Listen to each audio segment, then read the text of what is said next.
Bonjour à tous, bonjour à toutes. Aujourd'hui je fais une vidéo sur le design humain, le système du Human Design en soi. Qu'est-ce que c'est, à quoi ça correspond et surtout quel est l'intérêt pour nous. Quel est l'intérêt pour une personne, quelle qu'elle soit, de connaître son design, d'avoir accès à son schéma et de comprendre à quoi correspondent ces différentes mécaniques. Premièrement, le design humain est quelque chose qui est au-delà de nous. Ce qui nous concerne, c'est déjà de comprendre à quoi ça correspond. C'est-à-dire que dans l'expérience humaine, à un moment, on se rend compte de la conscience. Cette conscience qui existe à travers nous prend forme à travers l'aura qui est décrite par le Human Design System. C'est vraiment tout l'intérêt de cette vidéo, c'est de comprendre que c'est ce véhicule-là qui est décrit. Et que l'intérêt du système est de s'incarner finalement. De s'incarner en tant que soi-même, de s'incarner avec la conscience qui passe par la mécanique de l'aura et de savoir à quoi on correspond quand on s'incarne.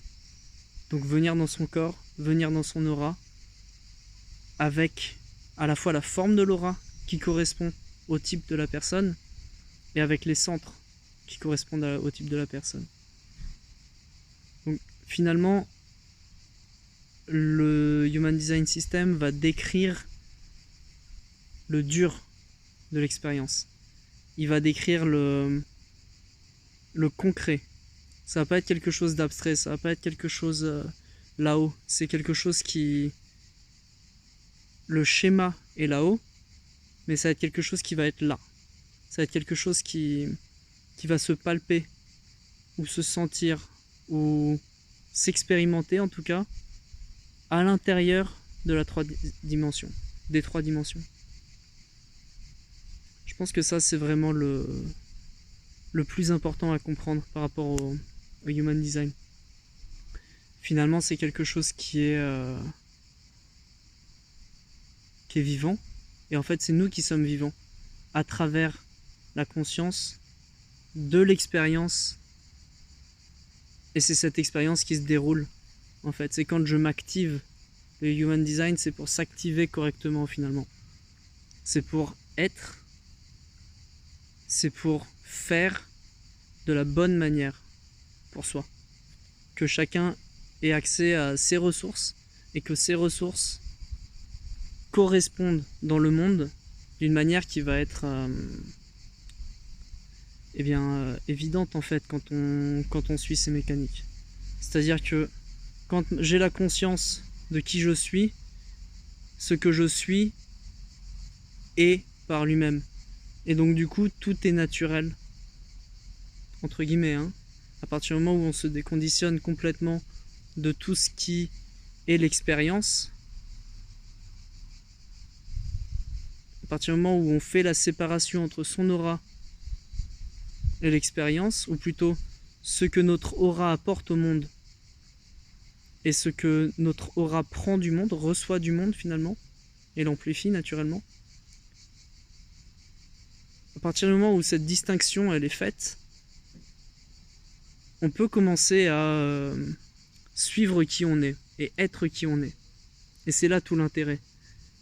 C'est d'intégrer dans son habitude de vivre, dans sa conscience, ce qui est vraiment nous. Et vivre à partir de ça. Donc du coup, c'est évidemment décrit par les différents centres, les différentes mécaniques, les canaux, etc. Mais finalement, ça, c'est déjà extrêmement avancé, notamment les canaux. Les différents centres, ça va peut-être être quelque chose qu'on va ressentir plus facilement. Et les différents canaux, ça va être des manières d'être qui vont être déjà assez... pour en prendre conscience, c'est déjà assez avancé. Voilà. Pour résumer, le Human Design, c'est quelque chose qui est vécu. Et quand on vit cette expérience-là, on peut faire le distinguo entre qui je suis et ce que j'expérimente. Et du coup, prendre la distance avec ce que j'expérimente. Je ferai une autre vidéo là-dessus, sur le conditionnement par rapport à ce qu'on expérimente. Et une fois qu'on a pris la distance par rapport à ce qu'on expérimente, voir autour de quoi rester centré quand on est présent. Voilà, j'espère que vous allez trouver quelque chose à l'intérieur de ces mots, à travers ces mots, et que vous allez vous trouver vous. Au plaisir, ciao.